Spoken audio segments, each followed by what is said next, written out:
Hi, everyone. Welcome to the Cali Culture Podcast, Episode 8, featuring special guest Mayra Montuno, who was born in Cali, Colombia, and immersed in the salsa culture at a very young age.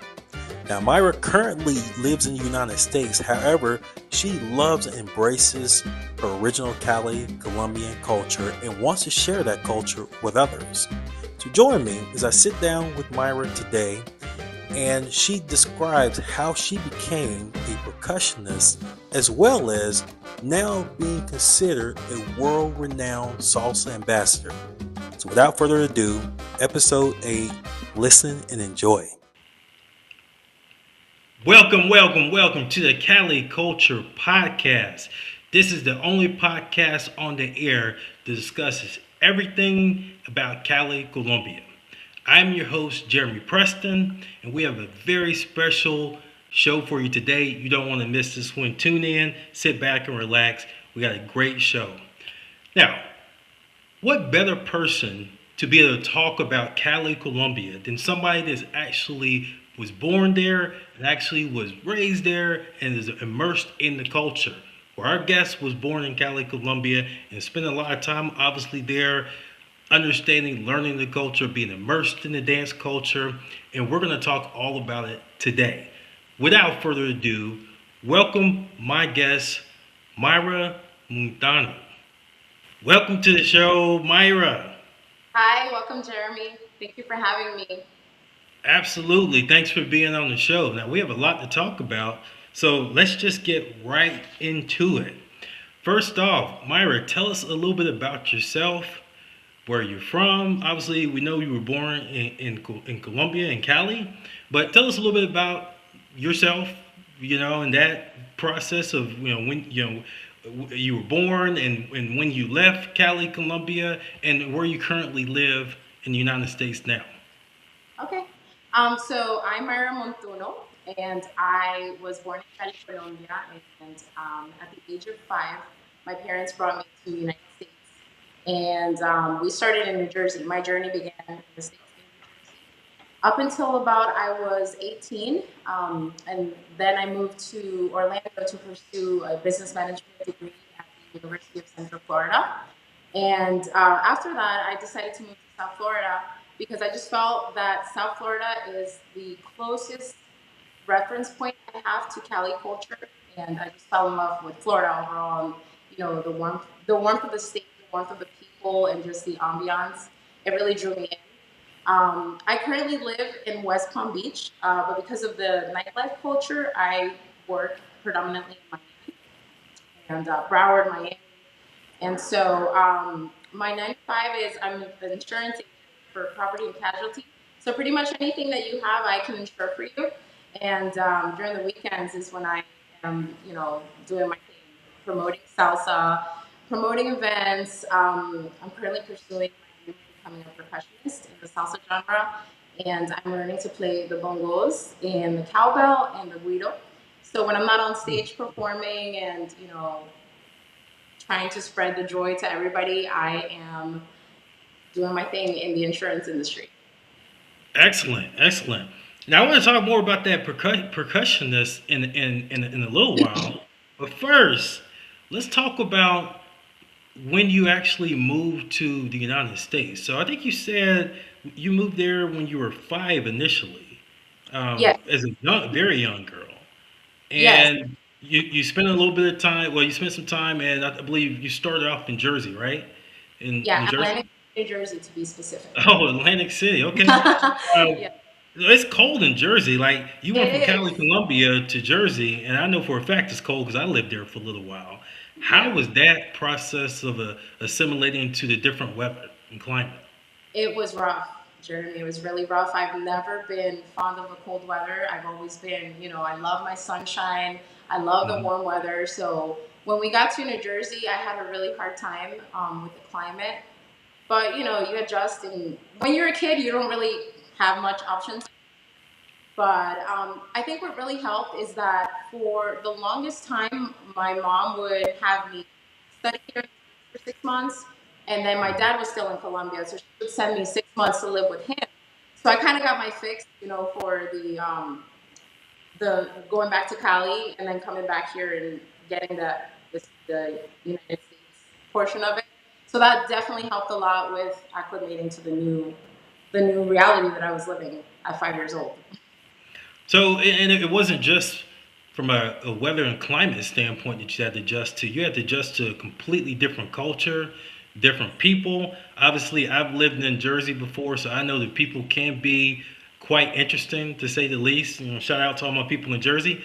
But how was that whole assimilation process? Just going from Cali, that I would consider one of the most laid back cities in South America, probably in the world in general, to go into a city where it's a little bit more aggressive, I would say more abrasive. People are have to be at a certain somewhere at a certain time. They're more fast paced. How was that whole process for you and your parent? It's hard, especially when you come in at such a young age. For me, it was a double whammy, sort of, because not only was I Latina, I was an Afro Latina. So I already had to deal with, I don't want to say discrimination, but definitely some of the kids in school would look at me like, you don't speak English. You know, my school was not the easiest process for me, especially because of the whole moving 6 months there and 6 months here. I never Mhm. really had the chance to make connection with like friends and people here. So Mhm. the New Jersey portion of growing up for me was rough. It was hard.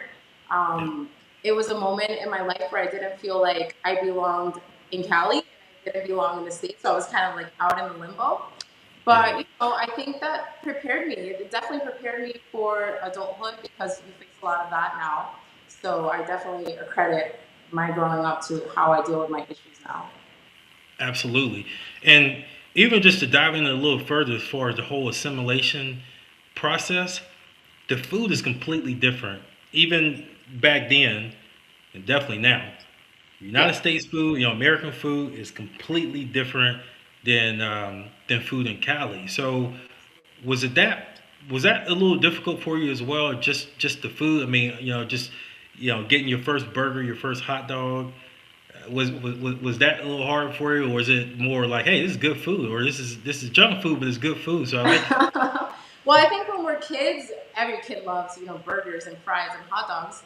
Yeah. But I was very lucky because my mom has always been very traditional with, cooking. Every day she would have breakfast, lunch, and dinner made for us. And so we didn't really like have to eat out too much. So I Mm. can't really say that I experienced hardships through the food portion of that process. But Mhm. definitely it was weird, like going to restaurants and not having soup, like readily available, or like an empanada stand down the street because you see those everywhere in Cali. So that definitely was a little different for me. Harder to find arepas in Atlantic Oh City, right? man, I had I love arepas, and you Right. can't really find them here. I mean, not in Cali, as you know, you wake up, you open your door, and there's like 10 stands. Right. So you don't have that here. So it's definitely very very nostalgic. Absolutely. So, as a teenager, you were still. Let's say I think you said you moved from Atlantic City to Florida. Is that right? Yes, Orlando. Atlantic City Okay. to Orlando specifically for college. When I was Hmm. 18, I moved to college to UCF, and then from there I got offered a job in the insurance industry. I've been in that industry for 14 years now, so I was quite lucky. They pretty much recruited me out of college, and I've been in West Palm ever since. Nice. And maybe I didn't ask you, or maybe I did already. Could you speak English by the time you arrived in the United States? In other words, at 5 years old, could you speak English at all, or is it learning curve? Nothing. Zero English, Wow. not even like hi, nothing. Wow. but Wow. but because when you're 5, you absorb everything so quickly. Hmm. Fun anecdote for you: my aunt Diana, who's probably most likely watching this podcast, so hi, Diana. I credit me learning English to her because I recall her sitting us to watch Barney. Barney was like, and she would sit us all down to watch Barney like at least an hour for like months, and I learned a lot of my English from Barney. Definitely. Amazing. Yeah. I wish I could learn some Spanish from the Barney equivalent in Right? Cali. I'm telling you, cartoons is the best way to go because they digest it. They cut it up for you so like small that you're able to absorb it faster. Nice. I'll keep that in mind.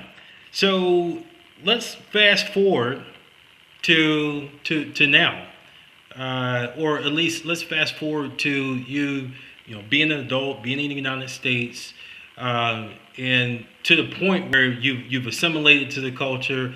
You're almost, for all practical purposes, at that point, let's just say 18, 19, 20, you're almost Americana, Yeah. Colombian Americana.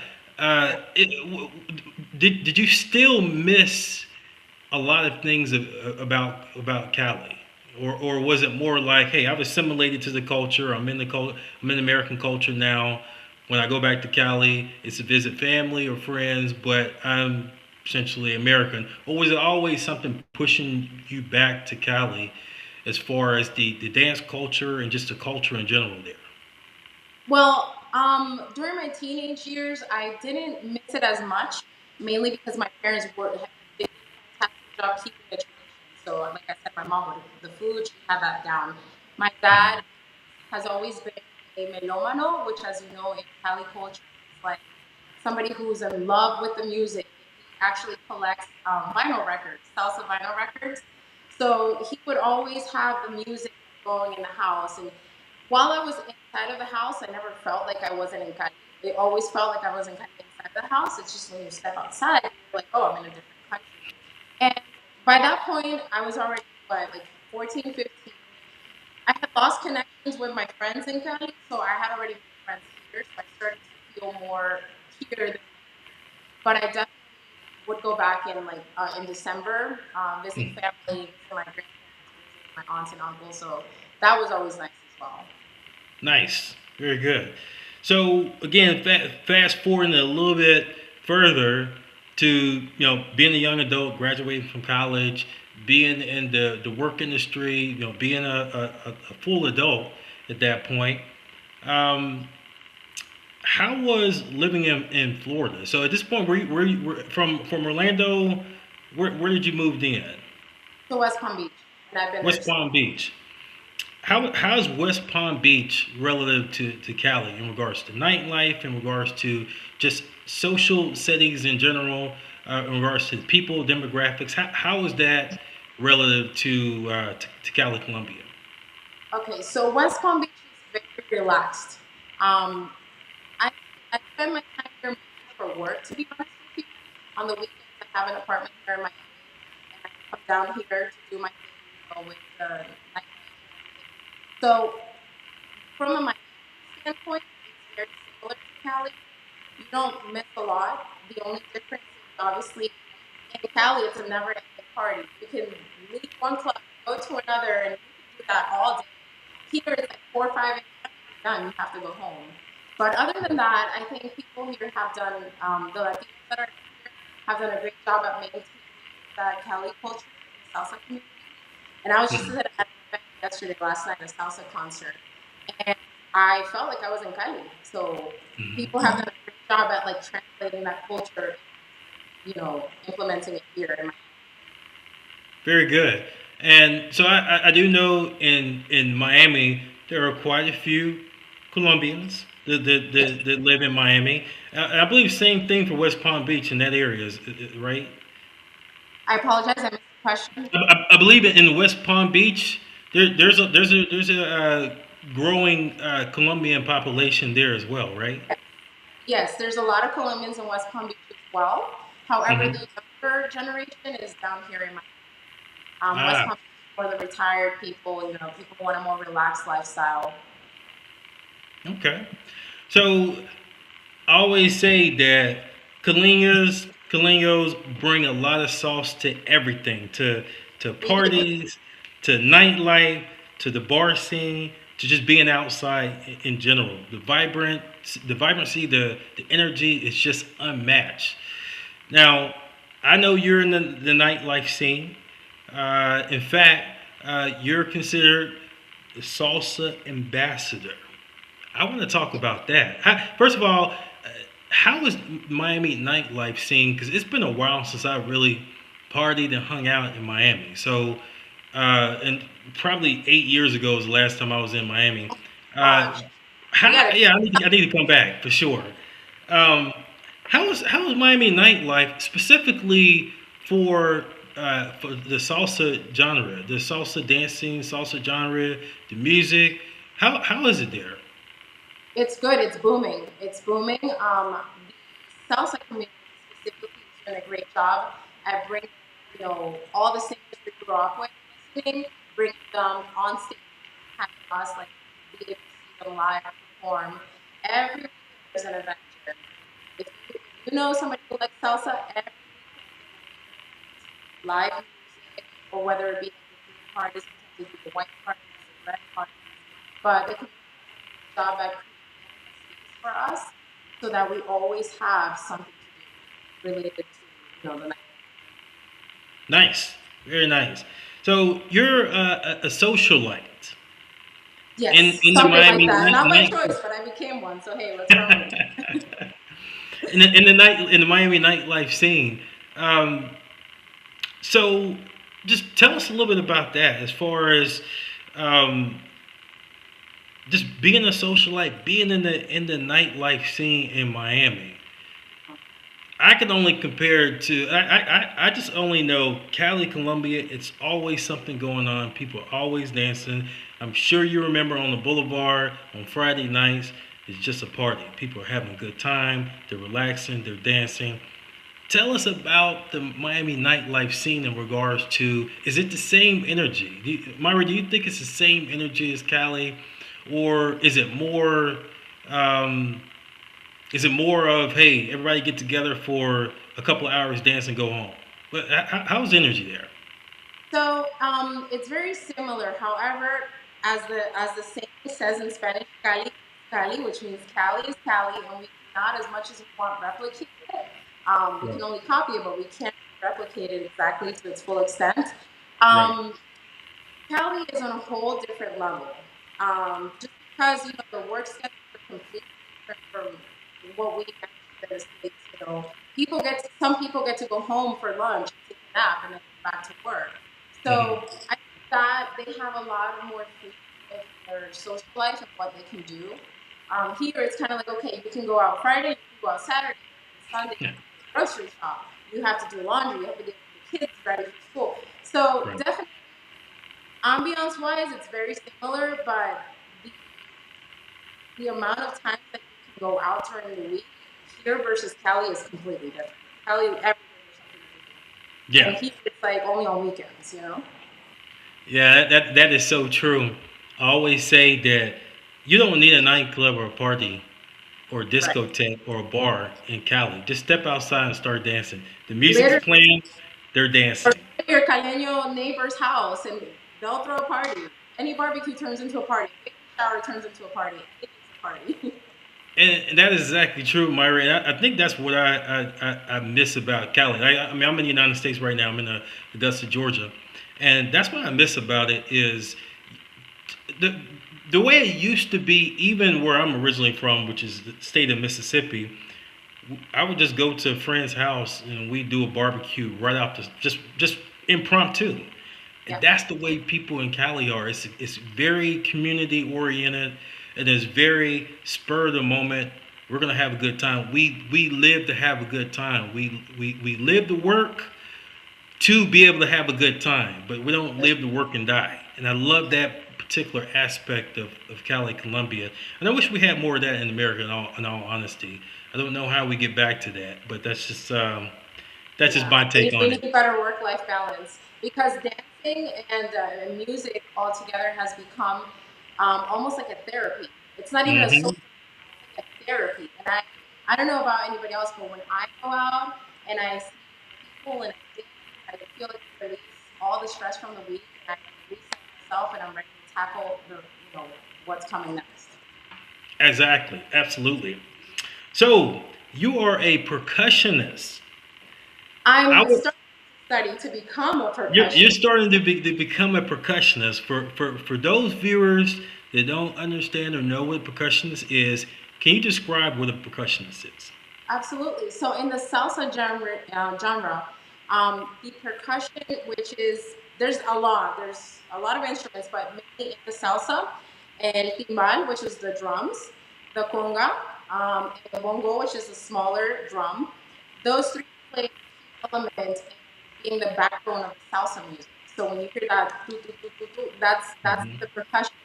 And in Cali, I'm sure you guys have seen a million videos of the women and men playing the cowbell, the Hmm. guido, which is the one with the stick. All of that is my percussion. But all of that to say that I love all those instruments, and so much so to the point where I feel like I want to actually learn how to play them properly. And I've been invited to some events locally to play, and I want to thank anyone who's given me an opportunity to do that while I'm on here. Thank you so much for believing in me. And I have a good network of musicians, local musicians that are helping me learn, and they've been kind enough to, show me. And I don't know where I'm going with it, but I just know that I have to go with it because it's calling me, and Hmm. that's my challenge in life. I want to fulfill that. Absolutely, absolutely. Um, and you just educated me because I actually the cowbell thing that you indicated, that's what I call it, the cowbells. The cowbell. Well, in Spanish, it's called la campana. So Go la campana. it translates to bell, not cowbell, Hmm. but the actual term for it is a cowbell in English. Okay, well, I tell you, they say you learn something new. So There those of you you go. that are listening, I know I'm not the only one that didn't know that. So thanks Don't for worry, not a lot of people know that. You have to be like really into music to actually know those absolutely. Um, and so how long have you been doing that? The percussionist? How long have you been doing that? I've been studying for about a year and a half now. Okay, Yeah. okay. Is it It's a a lot long of work process. It to? takes a while, but you know. Yeah, that's what I was going to ask. Is it a lot of work to learn how to play those instruments Yeah, and I mean, there's okay. a lot of components to it. Mhm. There's a learning how to read musical notes, obviously, which they don't use that too much in percussion, but there's some people that do use it. There's learning each instrument one by one. So like right now, I'm focusing on the bongo, which is my Mhm. baby. That's the one I connect with the most is the bongo. So that's the one I want to master. But in order to become a full percussionist, you need to be able to play every single one. So it's a long process because you learn one, and you have to learn the other, and when you're done, Mhm. you have to all of them. So it's a long process, but it's I'm enjoying it while I'm in the process. Well, I have seen some of your videos on Instagram, and you could have fooled me because it sounded great. It sounded like a masterpiece, and Thank I you. would have thought that you've been doing that for years. So whatever Hey, you're doing, it's all about continue it character. up. As long as you're enjoying it, I think even if you're playing wrong, if you're Yeah. exuding and you're enjoying it, like Hmm. it transfers to people, and people kind of gravitate towards that. That's happened to me. When I go to the salsa club and I pull out the cowbell, automatically people are like, they stop, they stare, and then when they hear it, they're like, "Ooh, I don't know what that is, but I like it." So Right. I think it's amazing being able to transmit that through an instrument and through music. So that's, Absolutely. And I'm sure people asked you where you originally from. When you said Cali, it's like, oh, now I understand now. yeah. They It get all it. comes together. So we have some comments. I want to shout out a few people. Let's see, Juan. Let's see, Juan Cantante. Yes, he is. I Hello. call him my musical godfather. He's the person that pushed me to actually pursue this dream. Hmm. He's a very famous trumpetist for salsa band, Guayacan. I don't know if you've heard of them, but they're very big salsa band in Cali. So he was huge there, and he pushed me to pursue my career in percussion. And then the other person in here is my mom, my number one fan. I love her. She, she's pushing me on. Absolutely. Well, shout out to your mom and thank her for listening in. And yes, continue to push Myra because I want to hear more of this pongo. You Did I say it will. right? I'll come back next time you invite me. I'll come back and I'll be playing. You'll see Absolutely. progress. Absolutely. Now, I want to transition to talk about the different genres of music in the Miami nightlife scene because those viewers, and even myself, that haven't been to Miami in a while, the last time I was there, it was a mixture of different music. But I would say probably probably the two genres of music that were dominant in the Miami scene when I was there was reggaeton and hip hop. And so, has that changed now? Is there more salsa that is played in the clubs now, or is it about the same, or is it just a mix of different genres of music? It's become more crossover. Before it was very bachata and reggaeton, but Hmm. now they're incorporating some salsa into it. Hmm. I think salsa still continues to be a very old genre, so Yeah. it's considered for old people. If you Yeah. ask Prado, salsa's for older people. So Hmm. unless you grew up with that salsa that like pass that on to you, it's really hard for the new generation to get into it. But what I've noticed is that there's a lot of artists like Bad Bunny recently did, I believe, a salsa album. So I think Hmm. that was a great way to connect with the new generation. And maybe through that venue, we can start having more salsa played at these nightclubs. Absolutely, and not just in Miami either. I mean, I'd love to see more salsa clubs and salsa play in Atlanta, Georgia, and Charlotte, North Carolina, and Myrtle Beach, South Carolina. All of these southern cities that are having a growing population of Latinos. Let's get some more salsa clubs out there because God knows I need the practice, the dance practice for sure. Yeah, and there's classes. My full of great teachers. I know a bunch of friends that are professional dancers from Cali, and they opened up, academies to teach people how to dance. It's a very Wow. yeah. Is that mainly are those classes mainly in Miami or in different cities? It's everywhere. Broward, Palm Beach, Miami. Everywhere you go, you can find a salsa academy nowadays. Okay, nice, very good. So I want to transition this discussion to um, a very controversial post that I made last year, and I want to get your take on it, Myra. So my post essentially was that most of the nightclubs that I've been to, that I have not seen American women dance for two, three, four, five, 6 songs in high heels. In high heels, that's the key. The key thing. I have not seen a lot of American women dancing in high heels constantly for multiple songs.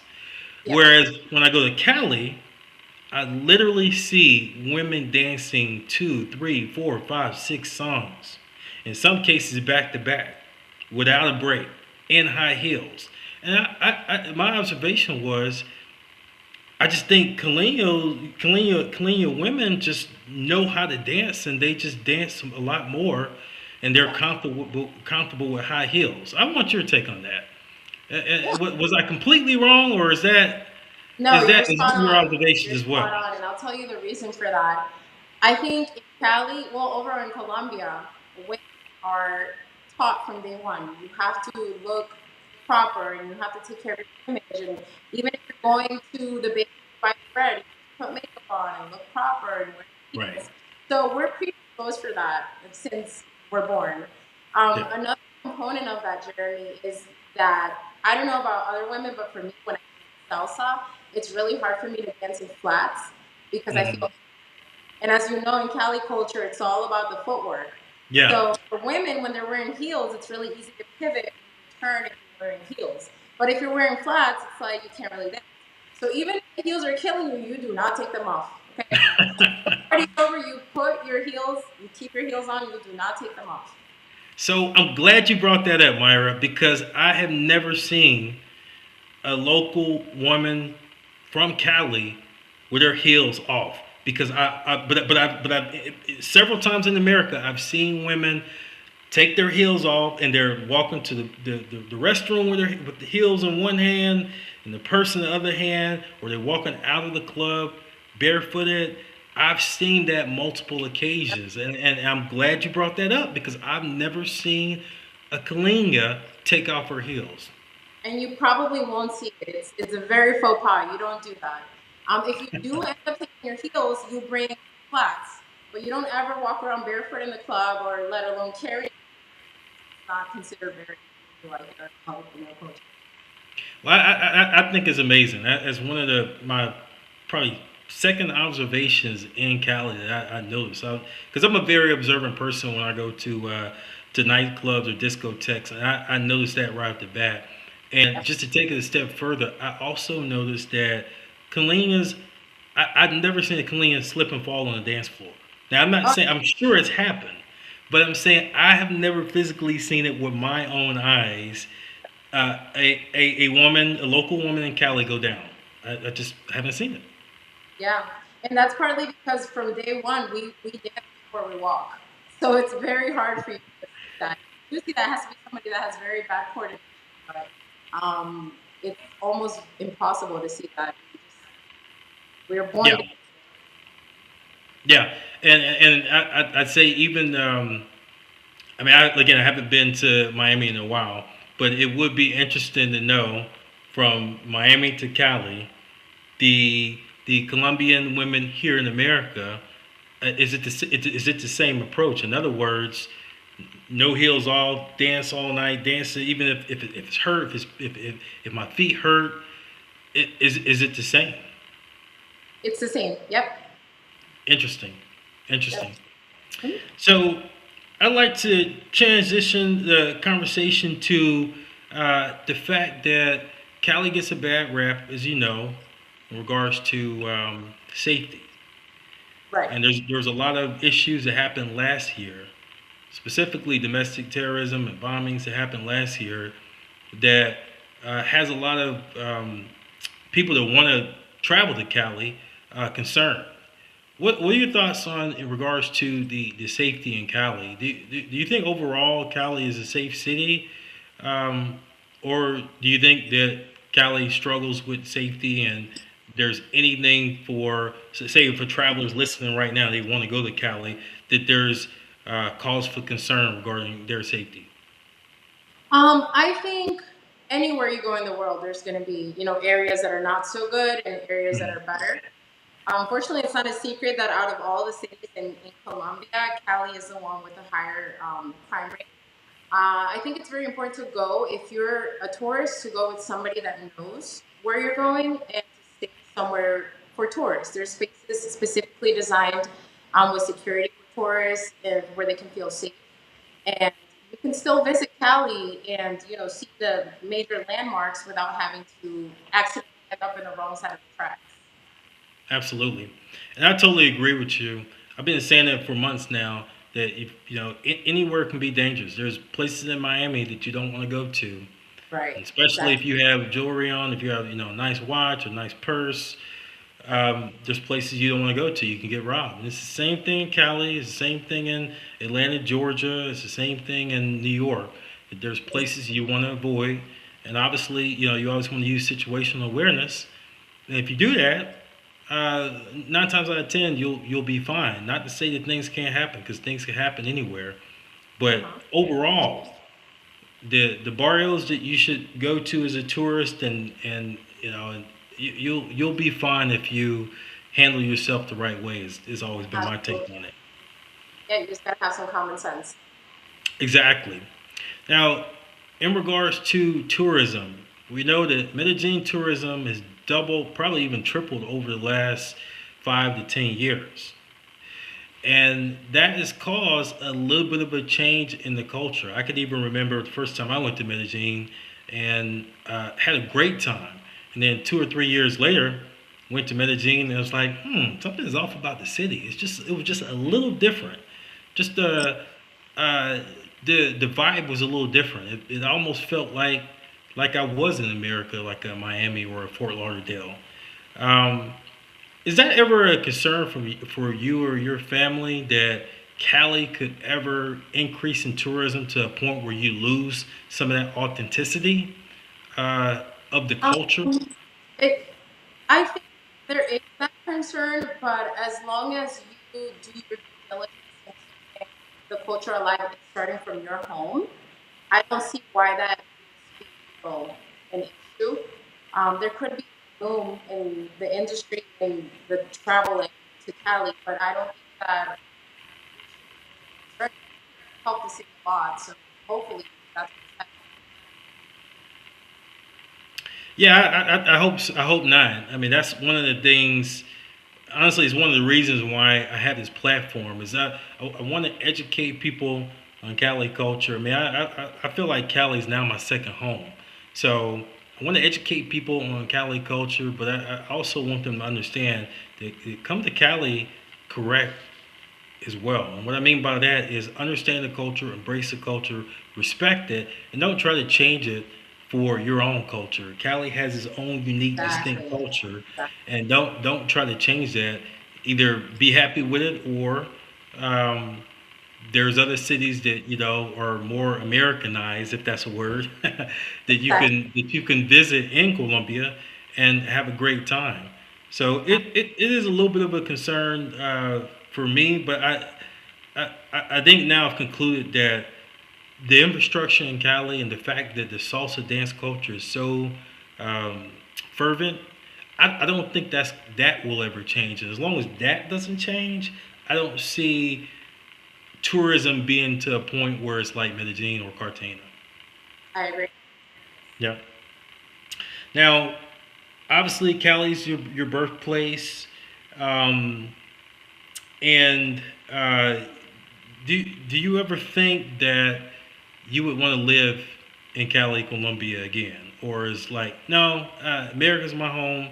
I love America. All my roots are now in America, and other besides visiting Cali, never want to live there again. What are your thoughts on that? Um, that's a hard question for me because my parents still want to go back and retire in Colombia, but I just feel like most of my and I've already got my system going. It's really hard for me to go back to Cali style. Not to mention I have a son, Colombo, so he's half Colombian, half Haitian. He's never lived in Cali, so I would be a little selfish myself to go back. We can't go through the city what I have to deal with, but I love Cali. I love being able to visit, but ultimately, my now since now, I think I'm moving back. Gotcha. Definitely understand. We have a few comments I want to recognize. Diana Murphy, way to go. That's my Uh, aunt taught me English with Barney. all right. Shout out to your aunt. Let's see. Brian Quintero That's my says, cousin. okay. So Brian says, Cali is a great place to visit. Highly recommend for all travelers that like to embrace new and warm cultures. I totally 100% agree with that. It's it is an interesting culture. Cali is definitely a unique city in Colombia in and of itself. So you have to understand if you have preconceived notions of, say, a Cancun, Mexico, or a Sosua, Dominican Republic, or let's say a Panama City, uh, then you shouldn't have those notions coming to Cali because they're going. It's a completely different city, completely different vibe. But it's a lot going on. It's a lot. It's a lot to do if you're open minded. Um, so with that being said, the what do you think that Cali's outlook is in regards to um, whether it be tourism or whether it be infrastructure in the city? I've always said that just being honest, the infrastructure probably could improve a little bit in Cali in regards to the roads. Well, yeah, particularly the roads. But where do you see Cali?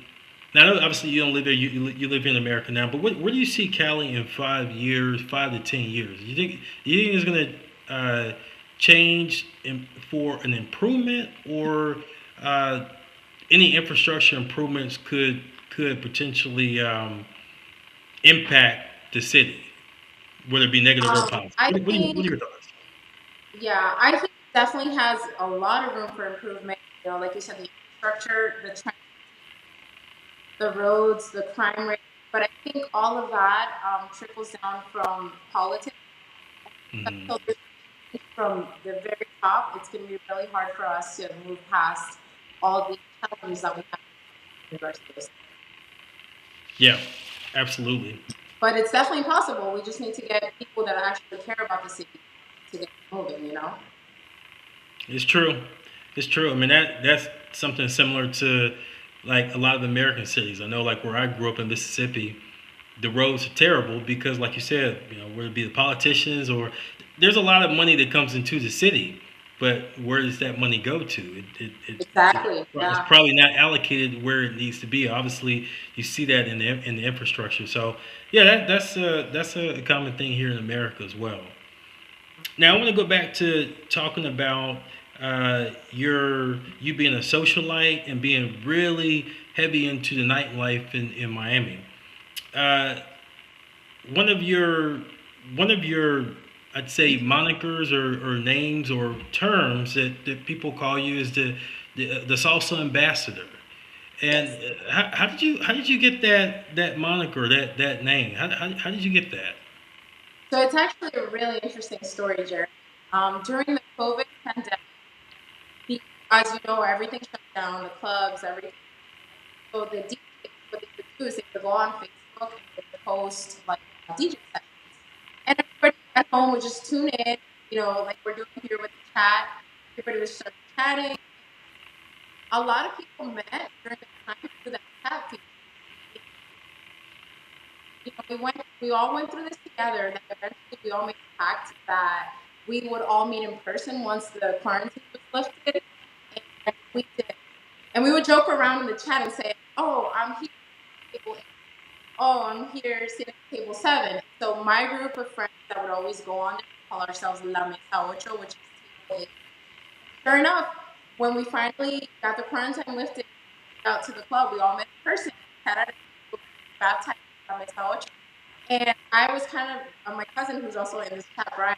I kind of started that movement, and so from there, we were just known as people who would just bring the salsa community together and introduce people to other people, and just became a huge like salsa movement. That's how I pretty much got the title of salsa ambassador. I started doing events, and later on, I started dabbling in the music scene, and that's pretty much how it came about. From we made turn something bad, COVID, into something. Nice. So let's talk about you actually started an organization, La Mesa Ocho. Is Yeah. that correct? Mm-hmm. Yeah, and then so that's a an organization for people I guess to get together that love salsa music, that love salsa dancing. Can you tell us a little bit more about that organization? And is it based in Miami or is it more broader through different cities in Florida or even out of state? It started in Miami.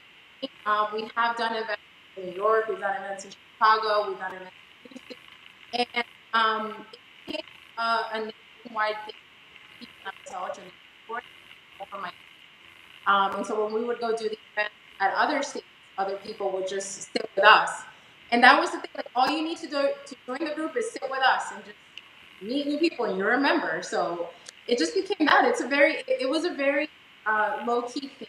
Kind of snowballed into something really big that we weren't really thinking of. But I love the outcome, and so many people and so many friends through that movement. So I'm very Excellent. And so, in that group, are you taking more members and people that are interested in salsa, or is it more of a sort of uh, you have sort of a limited number of people that you're keeping the group down to, or is it just anyone that no, loves salsa? absolutely open. We don't put a cap on it. Like I said, it's very low key. We don't have titles or anything like that. So anybody who wants to join, you can just contact me on social media and tell me, hey, come out to one of your events, and we will see you and we will introduce you to everybody, and you'll just be having the time of your life. Absolutely. And speaking of social media, why don't you give us your social media name for those that are listening that want to connect with you, that want to learn more about your organization or your club? Why don't you go ahead and give us that Instagram? Sure, my Instagram is pretty simple. It's my name, Mayra Montuno. underscore. The lower line. That's it. Mayra Montuno underscore. You can find me on Instagram for that or on Facebook as Mayra Montuno. Excellent, excellent. And let's see, we have a few other comments here. So I'll go back to Diana Murphy. She says, "Great interview, Jeremy. Thank you for that opportunity. She deserves it, and we're very proud of Myra. Que Yay! viva la salsa! All right, I love it. That's absolutely, fun. absolutely. Shout out to Diane. And it's good that you came on the show. So it's amazing. And I want to know when's your next event, your next salsa event. Sure. So April 11th, I will be actually playing um, at the Calle del Sabor that's already established in Cali. One of the DJs here, DJ Raja, he's bringing it over to my with the original, the people who created it. They're coming to my and they're bringing people who can't go back to Cali to experience that. So it will be held April 11th at Rancho Miami. If you want to know more about it, feel free to contact me on my Instagram. I post the flyers, give all the information on there.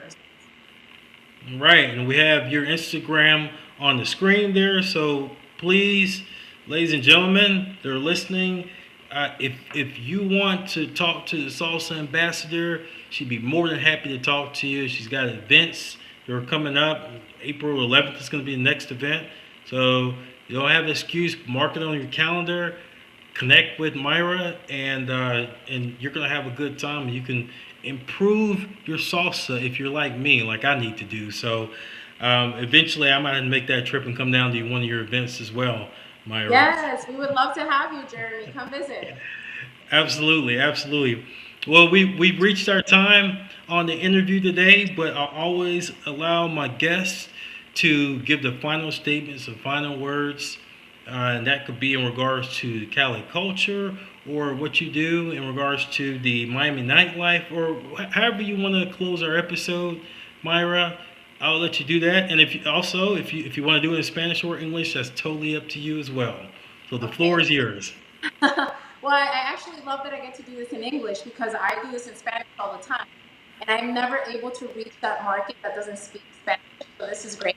Thank you so much for having me, Jeremy. I just want to let everybody out there know that, if you're ever in my Broward or Palm Beach area and you are trying to, come out to one of these events, you're trying to meet people or you're trying to learn how to dance salsa, whatever it is, please just shoot a message to me. I'm very social.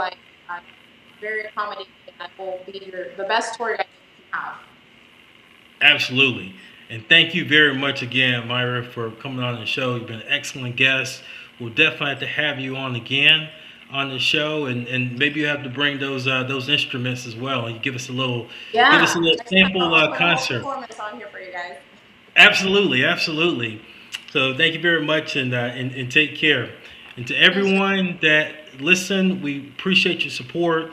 There is an option to be able to donate. If you'd like to donate to this great, incredible content, this great podcast, you see the donation information on the screen there, whether it be Venmo or Zelle or Cash App. Whatever the donation might be, that's absolutely fine to keep the lights on, to keep things going. It does cost money, good people. So any donation would be appreciated. And we're going to to continue this podcast, continue this effort to educate people about the wonderful culture in Cali, Colombia. We want you to embrace the culture. We want you to respect the culture. We want you to love the culture. So we're going to continue to do this, continue to build a community. Now, next week, it's going to be our episode 9 of this Cali Culture podcast. We're going to have a special guest, Jason Espinoza. He is from Colombia. He lives in New York, and he owns a hotel about 3 hours south of Cali. He's going to be joining us and talking about his experiences living in the United States, as well as owning and operating a hotel in Colombia. So stay tuned. There's much, much more. Until then, have a great day, everyone. Remember, Cali is Cali. Hasta luego. Bye, Jeremy. Bye. Thank you for watching the Cali Culture Podcast with Jeremy Preston. Please remember to like, comment, and subscribe, and I will see you next week for our next episode.